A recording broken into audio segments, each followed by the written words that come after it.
पंजाबियों एक बड़ा इंपॉर्टेंट बड़ा एक खास अहम स्नेहा पैगाम थोड़े वास्ते उम्मीद है कि ध्यान कर सोदे। अगस्त के महीने विच मरदमशुमारी जिहड़ी है जिंदे विच पाकिस्तान की कुल आबादी के हवाले नाल अदादो शुमार लै जासन, किहड़ी कौम के कितने लोग इत्थे वसदे पे ने उन्हां दे अदादो शुमार जिहड़े ने ओह लाए जाने ने। उस हवाले नाल मुड़ वेख्या जाएगा कि किहड़ी कौम के कितने लोग ने, किहड़े सूबे के कितने लोग ने, अवाम कितनी है। मुड़ उस हिसाब नाल वफाक दे विच जो फिर बेनीफिट गौरमेंट की तरफों या कोई फायदा गौरमेंट की तरफों जिहड़ा भी दिता जाना, वो आबादी के तनासब नाल कि नौकरियां कितनियां होनियां ने, यूनीवर्सिटियां कितनियां होनियां ने, हस्पताल कितने होने चाहिए ने, और फिर यूनीवर्सिटियां दे विच कोटे कितने होने चाहिए ने,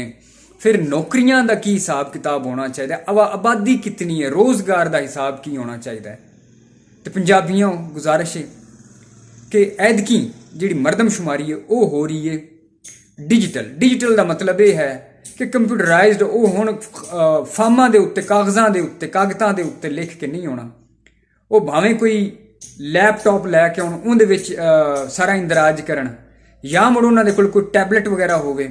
बहरहाल ऐदकी सुनन विच आया कि गौरमेंट जिहड़ी है वो डिजिटल मरदमशुमारी करदी पई है, जिहदे विच यह है कि कूड़ दे भी थोड़े जिहे घट हो जाते हैं, कूड़ मारन का भी थोड़ा जा अमल जिहड़ा वो घट इस वजह तो हो जाता है कि तुहाडे सामने सारा कुछ फिल होंदा है, क्योंकि कागज़ां दे उत्ते कोई बंदा की फिल करता पिया तुहानूं की पता। हुण ध्यान इहदे विच की देना है, मैं पंजाबियों नूं खास तौर पर इस हवाले नाल ध्यान देने की गल पे करना कि 5 सालों तो पिछे मरदमशुमारी हुंदी है। होना तो यह चाहिए ना कि दुनिया दे विच हर कौम की आबादी वधदी है, लेकिन तुसी गौर करो जाके गूगल ते सर्च करके वेखो पंजाबियों की आबादी हर मरदमशुमारी दे विच वधण दी बजाय घटदी है। ते तुहानूं गुजारिश ये है कि जिस वेले मां बोली वाला खाना जिहड़ा है, जैसे तुसी फिल करदे हो ना पूरा फार्म, या तुसी बेशक ऑनलाइन उन्होंने फिल करदे हो या टैबलेट के उत्ते फिल करदे हो, कंप्यूटर दे विच फिल करदे हो, ਉਹਦੇ ਵਿੱਚ ਜਿਹੜੀ ਲੈਣ ਜਾਂ ਖਾਨਾ ਜਿਹਦੇ ਵਿੱਚ ਆਏਗਾ ਮਾਂ ਬੋਲੀ ਤੁਸੀਂ ਲਿਖਣੀ ਹੈ, ਉਹਦੇ ਵਿੱਚ ਤੁਸੀਂ ਪੰਜਾਬੀ ਲਿਖਣਾ ਹੈ। ਆਬਾਦੀ ਘਟਦੀ ਤਾਂ ਹੈ ਪੰਜਾਬੀਆਂ ਦੀ ਕਿਉਂਕਿ ਉਹਦੇ ਵਿੱਚ ਪੰਜਾਬੀ ਜਿਹੜੇ ਨੇ ਜਾਂ ਤਾਂ ਕੋਈ ਹੋਰ ਜ਼ਬਾਨ ਲਿਖ ਲੈਂਦੇ ਨੇ ਜਾਂ ਮੁੜ ਉਹ ਛੱਡ ਦਿੰਦੇ ਨੇ। ਜਿਹੜਾ ਆਬਾਦੀ ਲਿਖਣ ਵਾਲਾ ਬੰਦਾ ਹੁੰਦਾ ਹੈ, ਜਿਹੜਾ ਮਰਦਮਸ਼ੁਮਾਰੀ ਦਾ ਫਾਰਮ ਫਿਲ ਕਰਨ ਵਾਲਾ ਹੁੰਦਾ ਹੈ, ਉਹਦੇ ਉੱਤੇ ਛੱਡ ਦਿੰਦੇ ਨੇ, ਤਾਂ ਆਪਣੀ ਮਰਜ਼ੀ ਨਾਲ ਲਿਖ ਲੈਂਦਾ ਹੈ। ਤੇ ਗੁਜ਼ਾਰਿਸ਼ ਹੈ,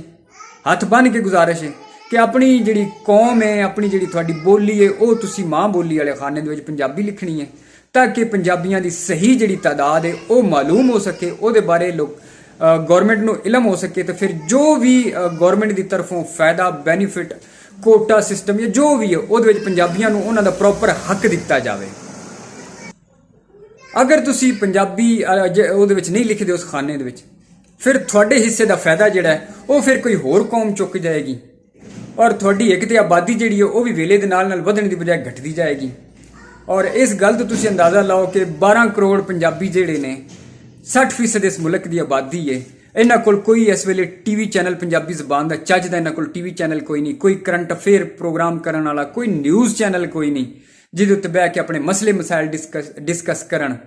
ते ना करंट अफेयर के हवाले नाल कि मौजूदा हालात हाजरा जिहड़े चलते पे ने उहदे उत्ते कोई गलबात करन। पंजाबियों कोल कोई ऐसा प्लेटफार्म वड्डा नहीं। APP जिहड़ी न्यूज़ एजेंसी है उहदे विच तुसीं वेख लो पंजाबी सर्विस कोई नहीं, हर जबान की सर्विस उत्ते मौजूद है, पंजाबी सर्विस कोई नहीं। और गुजारिश है कि अपने वास्ते अपना भला तुसीं आप सोचना है, और अपना भला तुहाडा इस विच है कि मरदमशुमारी दे विच मां बोली वाले खाने विच तुसीं पंजाबी लिखना है।